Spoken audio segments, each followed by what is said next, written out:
the discard and its damage. If you've ever been in a toxic or narcissistic connection, then you've experienced this for yourself. You may be someone who've come across this video who's going through it right now and you just have questions. What is happening during this phase? What exactly does it really mean? And how am I being affected by it? So we'll get into it.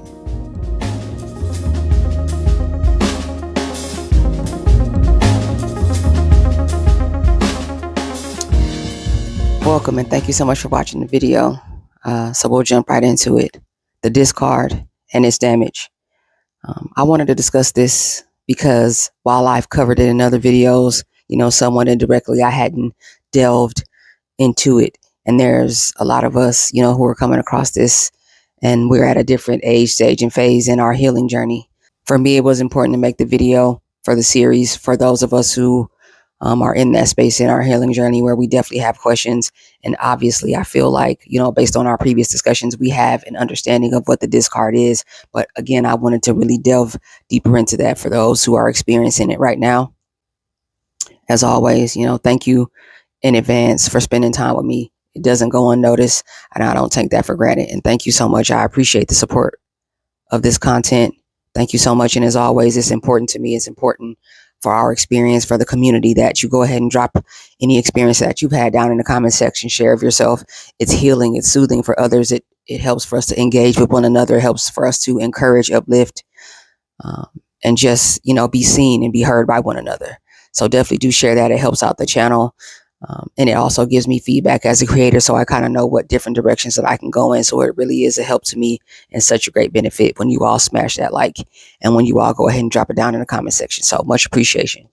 So when it comes to the discard, okay, as we know, we previously discussed the 3 stages of a narcissistic or toxic relationship: the love bomb, the devaluation phase, and then the discard. As always, I like to preface my comments by saying I am not a psychoanalyst. I'm not a clinical professional. I'm not a psychologist. I'm not a psychiatrist. I'm not a doctor. I'm none of those things. I'm just someone who is speaking to you and creating this content based on my experience. And I'm telling you not what I think, but what I know based on my experience, in toxic situations and relationships. So keep that in mind. I'm sharing of myself. Again, if there's ever a time that we need to expand or you need more clarity, feel free to shoot the email or drop it down in the comment section and we can always discuss it further. All right. So thank you so much for being understanding in that regard. You'll see me from time to time. I'm reflecting. I'm definitely present and I'm definitely here with you in this moment. But in order to create this content, it causes me to have to reflect a bit. So you'll see that naturally. And I thank you and I appreciate you for hearing me and seeing me and for allowing me the opportunity to share myself. So thank you so much for that. I can speak for myself personally and say that for me, there were many discards, within my toxic connection. There were also the definitely ever present, like just pull the rug out from under you, kind of just jarring breakups or discards. But there were also little mini discards that were happening within the connection as well. Sometimes in a relationship that isn't necessarily like on a level of toxicity or narcissism, like you break up sometimes because you lack communication in relationships. You get frustrated. You don't know how to express yourself without the anger. So you have many breakups, someone slams a door and storms out type of thing. Like, I feel like, for the most part, we've all experienced those, but that doesn't feel as finite and it doesn't feel as permanent. And again, that's just my experience. But when you're dealing with a narcissistic or a toxic person and you're having those many discards within, I'm going to break down what was probably happening. And I also want to mention, I could only give you my perspective. I could never be 100% correct. But let me know down in the comment section if this resonates and if this is exactly what you experience as I share. You know what I mean? Again, this isn't designed to be advice. It's more like perspective based on my experience. And we share with one another. And I appreciate you. So it's like the discard. So the purpose of the discard is, as always, manipulation, control, and conditioning, just, on the surface level. That's what it's designed to do. And that's its purpose. But also, there's going to be specific times in your connection when those happen. there's going to be specific seasons within your relationship when that happens. All right. Holidays, for example. This content isn't designed to trigger, harm, or hurt anyone. It's merely being made for healing, for understanding, and for sharing of experience, and to educate people who, again, are currently going through it, and to connect with those who have gone through it. But typically when discards are happening, it's because the toxic or narcissistic person in your life is entertaining other supply at that time. This mask that they wear, this facade that they present to us, this love bomb, this honeymoon phase that we experience with this person, it's never going to last. And that range of time, that length of time is different depending on the type of toxic person that you're dealing with. It depends on you and your level of tolerance. Like, there's many different moving parts and factors that determine how long the love bomb will last, but it's going to end. All right. It's going to end. And once you've moved into the devaluation phase and you're into that place where discards happening, sometimes discards happen because they have other supply that they need to entertain. And even a narcissist can only be one place at a time physically, right? Sometimes discards happen because they're frustrated and like they're tired of wearing the mask because they're really acting and pretending. If you're a method actor and you act because you enjoy it and it's a form of art, that's one thing. But imagine having to be in character all day, every day, and you have to keep it. You're going to get tired. It's going to be taxing on your energy to have to pretend all day, to care, to have to pretend to cater to someone, to have to pretend to laugh at their jokes, to have to pretend that you're interested in the things that they say, or that you are, taking interest in the things that they do, the things that make them happy. Like, they get tired. I'm not, you probably wouldn't, but a narcissist or toxic, they're going to get tired of it. All right. Sometimes discards happen for that reason. They need some time to just bag back and be like in their own energy, as toxic as it may be. Sometimes they need time for that. Sometimes they're doing it because they know the effect that it's going to have on you as the person that loves them and cares about them, or that is in a connection with them. Sometimes it's specifically for the purpose of manipulation and control in that moment, right? And it's just to throw you off balance. It's so that you're fighting for them. You're campaigning for them now. You're chasing them now. You're pursuing them now. It's sometimes that discard that you feel is just to reel you back in and make you feel that hurried and rushed feeling, that anxious feeling. Sometimes that's the reason for the discard as well. Sometimes it's because you disagreed with them, right? You did something that people do sometimes, adults, sometimes we have to agree to disagree, but we do so respectfully. I heard your point of view. You heard my point of view. We weren't able to necessarily come to a consensus about it, but out of respect for one another and our connection, it's like, okay, I heard you out. I don't necessarily agree with that, and that doesn't work for me, but we can keep it moving. You know what I mean? We agree to disagree. Sometimes you're getting discarded because you disagree with them. You didn't back them up. You didn't back their play. Like, you didn't come to their rescue the way that they wanted you to. You could get discarded for that. There's different reasons why. And, you'll take inventory, within yourself, and you'll ask yourself some key questions.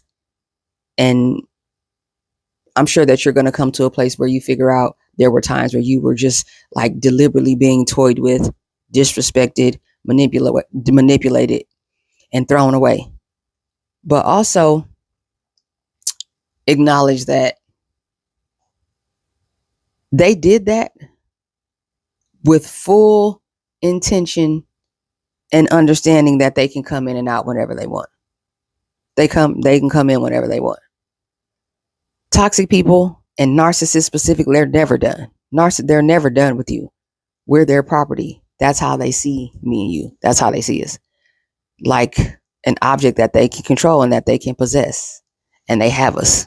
That's how they look at us. That's how they look at people. So when they discarded you, it's like that absence makes the heart grow fonder type of, it's kind of like that, but like the toxic version of it. All right. And there's levels, as always. Sometimes the discard is just sabotage. It's an argument that they started on purpose so they could disappear for a couple days. So be on the lookout for that. Take inventory on that and ask yourself, did you ever experience that? It could have been over something small. Dishes in the sink, or laundry. It could have been about anything. But the discard was done with intention so that they could kind of slither away for a couple of days. You know, they could give you the silent treatment, like they had a reason to be upset. So keep that in mind. But then there's also the discards where they're like completely removing themselves from your life, from your energy. It feels like a breakup. I've experienced those too within my connection with a narcissistic or toxic person. Like it was a breakup, but it was done deliberately. And in hindsight, looking back on it now, I understood and I understand that they did that knowing that they could come back. And they were successful in that regard until they weren't. You know what I mean? So yes, it's extremely disrespectful, controlling, and manipulative if you are in a relationship with someone who deliberately starts an argument with you, when really just a simple conversation, communication, and maybe even like a little healthy time or space like within the home would do. Because I'm definitely a firm believer in like giving yourself time to diffuse. I like to have, me, myself personally, I like to have time to think things through. I don't like to have heated discussions and make, life-changing decisions when, I'm more in my emotional state. I like to have a little bit of time to digest and process, to reflect on the information and the data and like, really sit to myself and process it and get back in frame. And then I like to reconvene and have a conversation so I'm level-headed and I've had an opportunity to unpack. That's the type of person I am because I know how I am once I'm in my emotional energy. The outcome's likely not going to be good. And that just comes with maturity and loving yourself and knowing yourself. You come to learn that about yourself. So that's what works for me. Some people prefer that hurried rush and that anxiousness, and they want to have a heated discussion right then and there. But that doesn't work for me. I'm not, at my best when it comes to communicating in situations like that. But if you've ever experienced that, definitely let me know that in the comment section. Like you've been in a situation where someone deliberately started an argument with you, and it even like depending on how you felt in the moment, even like in your intuition, it just feels weird. It's like, what are you doing? Like, a person starts flying off the handle, like they're exaggerating everything. They're running around the house like they start packing up a bag, and you kind of just looking around and you're like, really? Like, is it really that serious? Like, what are you doing? Oh, yes. You know what I mean? That was by design. They might have got a message. They might have got a telegram. They might have got an email. They got a confirmation email. They've been summoned. They received an invitation. That was their way to get away. And then they'll come back home on some, I had time to think. I just needed time to cool down. I needed some time away. I needed a little space. Like, I understand, perhaps needing to go for a little walk or something. Like, I get that. But again, within the confines of a relationship and its boundaries and your agreements to one another and how it's set up, certain things aren't appropriate. And you can determine that for yourself. You know what I mean? So be on the lookout for that, man. That's just sabotage. That was done with intention. And while they're out gallivanting and doing whatever it is they're doing, they're on a road trip, they catching that flight, they're at that other supplies, residence, whatever, they're not thinking, they're not worried about you at all, are concerned. It's like I said, like an appliance. They know the toaster is going to be sitting on the counter when they come back home. It's the same thing. That's how they think. Once you kind of go through this and you find yourself on the other side of it through like just time alone, time with self, taking inventory, meditating, working on you, forgiving yourself, you kind of start to reflect on things. And when you're able to take the emotion out of it and apply the logic, things make a lot more sense. And you're ready, you're able to not only accept responsibility and be accountable for being there, but you can understand and actually embrace like what was happening. All right. So like I said, for me personally, I experienced a few of those little mini discards like that, little little discussions, and like spats, couples, people have spats sometimes, like it's a little spat, a minor argument that was exacerbated and exaggerated, turned into a big thing for no reason. Person has a chance to storm out. They got a date. They may be back later on, but they got a date. They gotta go like in a hurry. And it creates an opportunity for you all not to be speaking to each other, because you have an argument with your significant other or your mate, your husband, your wife, your boyfriend, girlfriend, like you have an argument, they storm out. You're not going to be like, you ain't calling each other. I mean, depending on, maybe some people will, but for me personally, like if that happens, I'm not going to be blowing up your phone. And they study us. They know us. That's another thing. They study us. Everything, these narcissists and toxic people, they're very intentional. They're observant. They know you. They know what makes you tick. They know what makes you laugh. They know what makes you upset. They know how to push your buttons. They know like what gets you going. So if that was ever a question that you've had, I'm here to reassure you of that. They know. They're very much aware. They're very much aware. So your mate knows, like, you're not going to be calling them. I'm not going to be calling your phone, bro. We arguing.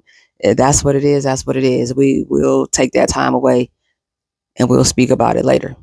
Right. So now they're out on a date. They got a window of time to go off and do whatever it is they got to do. They show back up at home whenever it is that they show back up. And they're ready to pretend like they want to talk about that. Well, to me, in my humble opinion, that's a discard to me. That's a discard to me. So keep that in mind. Like, a discard doesn't always have to be like some large, like theatric, like blow up. Sometimes they can be very small within your connection. It's just an opportunity. It buys them a window of time, is what it does. It buys them a window of time so that they can go entertain other sources of supply, especially if like you're the main source, right?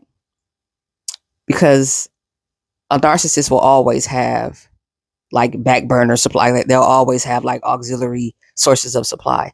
And if especially you're the main supply, which probably means like you were the most available. You're the one who they kind of built everything around. Like over time, you're in a long-term relationship with them. And even though you may be, fully focused on your significant other and you're faithful and you're only interacting with them in a romantic way, that's you. That's not what's happening for them. You the main source of supply. Maybe it's that you live together. Maybe you're living together. Maybe that's the setup that was benefiting that narcissist at the time. There are certain resources that you had that made you stand out. And it said, okay, this is going to be the main source. So especially if you're the main source, you're definitely going to feel those many discards, because the little, back burner supply is easier for them to break away from them. Those people might live out of state. They may not even necessarily live in the same city or state as you. You know what I mean? They got sources of supply, traveling abroad for work. They move around. They're in like a surrounding city. They're on the outskirts, depending on where you live. Some sources of supply, again, can be family members. Keep in mind, and when I'm making these videos, it's not solely just focused on intimate or romantic connections. We have experienced narcissism and like toxicity, like within the workplace, within our own families, siblings, distant relatives, whatever the case may be. So keep that in mind. So, take that information and kind of apply it if it helps. And if it, like I said, if it applies, if it makes sense, then that's just what it is. This like epidemic, like this condition of narcissism isn't, just realized in romantic or intimate relationships. We experience these within our families and in our upbringings as well. And I'll also cover that in the video sometime in the foreseeable future. If you all, give me that feedback, let me know down in the comment section if that's a video that anyone would want to see made, just talking about narcissism, as far as your family or coworkers or platonic friends and things of that nature, right? So understand that, discards don't necessarily always need to be like some big blow up, just so you can be on the lookout for that. And I think it's important for you to be able to heal about that and identify it so that you can recognize what took place. And that makes it a lot easier for you to, make that turn in healing, so that you're not feeling like you're just being, thrown about and manipulated and tossed to the side and discarded and thrown away. Because the common thing when you're dealing with toxic and narcissistic people is the questions that it leaves you with. It's the questions. And it's important for you to be able to get answers from places that are healthy and places that are non-toxic and places that are about healing and about honesty and about truth. And that's what this is about. And that's why I do it. That's why I share myself. And it's not always easy, and it's, but it's worth it. It's worth it to me. And I appreciate you. So understand what exactly it is that you're experiencing. Holidays. Narcissists hate holidays, in my experience. Let me know if that's true in your experience as well. Narcissists hate holidays. They don't like it. They don't like it at all, right? This is another time where you may experience a discard out of nowhere, just so you all don't have to participate. You don't have to go to that birthday dinner. You don't have to take that trip out of town for your anniversary. Like, you don't have to be together for Christmas. They don't want to go to your family's house for Thanksgiving. They don't feel like performing that day, or they've made other commitments. Again, until further notice, toxic people and narcs can only be one place at a time physically. So it's like, if they've made plans, they got their military source of supply, who's coming into town, you're here with them every day. Like, they'll just deal with you later, but they got to go entertain them. They got to slip off somehow and go entertain them. There was a time where they needed to be somewhere on a holiday where you couldn't go and you couldn't figure it out. It didn't make sense. It ain't enough food, ain't no room in the car. Oh, I didn't tell them about, like, I don't know what the situation was, but reflect on it. Reflect on it for sure. They got that friend that is coming in from out of town that you ain't never met. And it's the holiday. You got to go pick them up. They got to go pick them up from the airport. Oh, my friend's coming into town. It's Thanksgiving. I got to go pick them up. I'm going to go pick them up and drop them off at their family's house. I'll be back. Get dressed. I'll be back. And they show up at whatever o'clock on Thanksgiving. Let me know. I've experienced, similar situations like that. Not, quite to that extent, but I definitely know that feeling of a discard, whether it were big or small, on a holiday. It's something that comes with dealing with a narcissistic or toxic person. It comes with it. Even their own birthdays, they don't particularly enjoy. And my point of view on that is because they don't maintain relationships well. Whether it, again, be family or friends, coworkers, but they don't maintain relationships well. So they walk around with this inflated sense of self, but in situations where you would want people's energy and you would want people's presence and parties and birthday, they don't have a bunch of friends. No one's throwing them a surprise party. No one's throwing that narcissist a surprise party. Like that. That is a legit surprise party that they didn't know about. They're not sneaking and going around and calling all this narcissist friends and saying, hey, this is the location. Be here at this time. Like, no. They don't maintain relationships. They burn bridges left and right. Everywhere they go, they tear it down. Everything they ever build up, they tear it down. So that's another reason why birthdays for them does not inflate. It doesn't add to that toxic sense of self that they have, because it's proof you ain't got no friends. They ain't got no friends for real. All right. So that's another reason why they don't enjoy holidays, not even like their own birthdays and stuff. And again, just fatigue. It takes a lot of energy. It takes a lot of energy to pretend. And so when you were in the love bomb phase and you were doting on them, and you were loving on them, good morning texts and spending time and enjoying one another's company, or so you thought, pouring into each other. They're siphoning that, like, they sucking that supply from you. I'm silly. They eating it up, loving it, and it's giving them the energy that they need to not only pretend with you and keep you entertained, but to also, maintain this back burner supply here and there. They're literally in so many different ways feeding off of you, your light, your love, your energy, your kindness, your laughter, your smiles, your personality, your sadness sometimes, your irritations, your confusion. They're feeding off of that. It's like an IV. It's like an IV going into the arm. And that's not only feeding their ability to continue to pretend with you, but it's also helping them to entertain the back burner and auxiliary and extracurriculars, the extracurricular supply.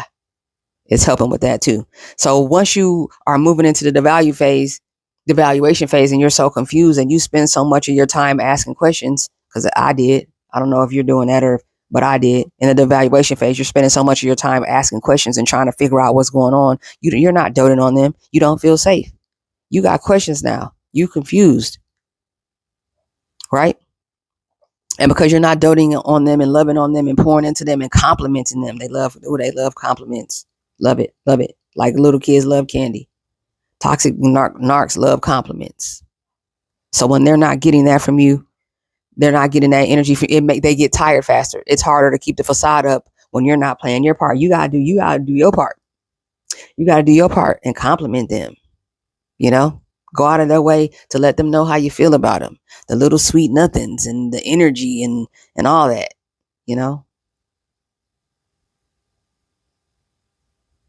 The affirmations. That's something you got to be aware of. So they run low on energy. It takes a lot of energy to pretend all day. You could probably connect with that somehow. Like you could imagine.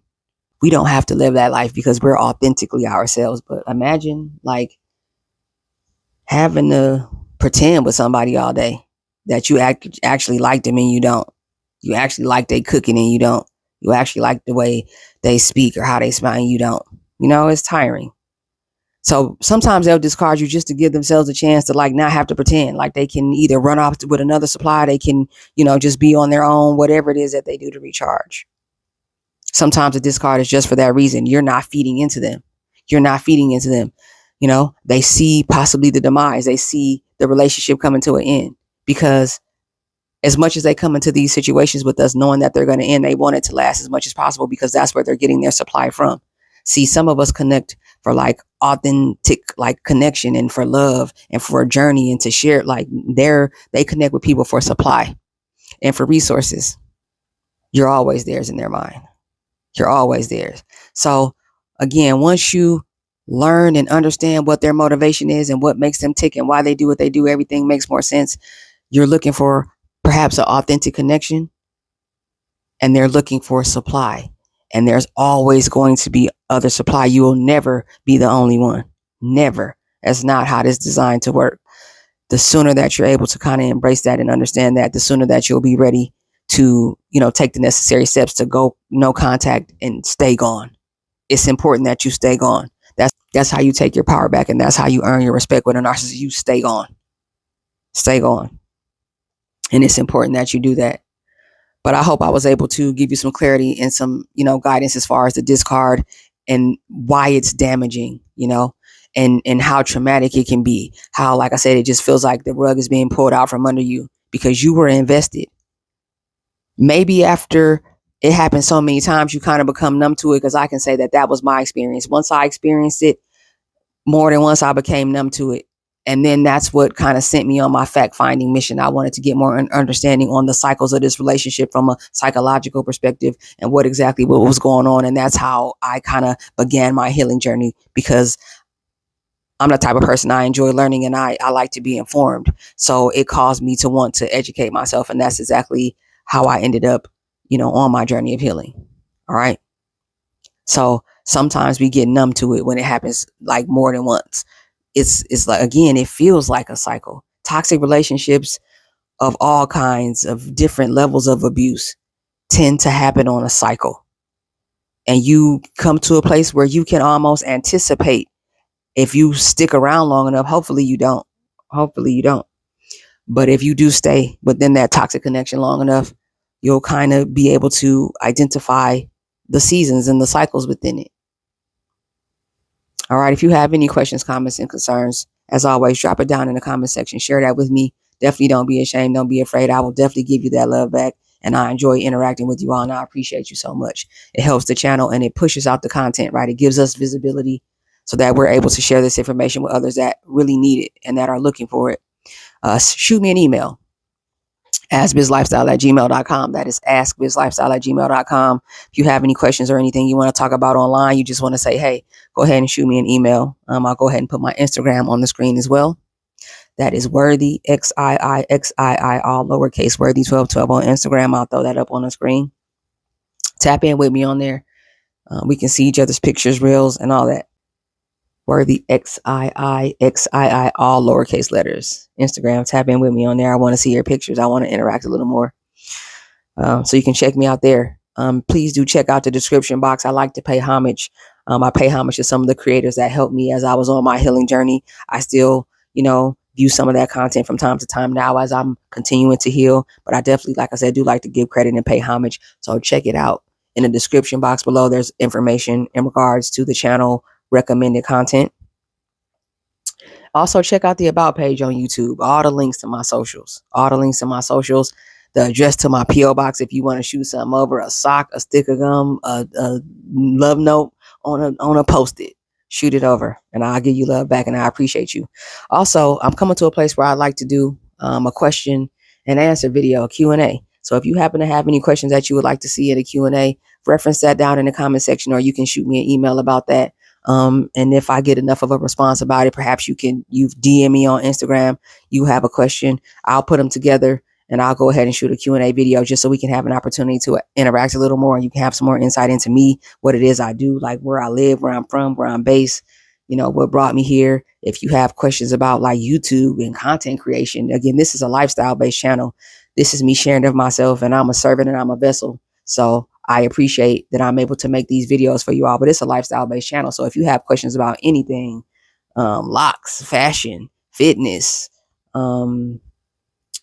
foods, like travel, any stuff like that you want to talk about, nothing is off the table as long as it's done, respectfully. So go ahead and hit me up, whether that be in DM on Instagram, or you drop it down in the comment section, or you send me an email.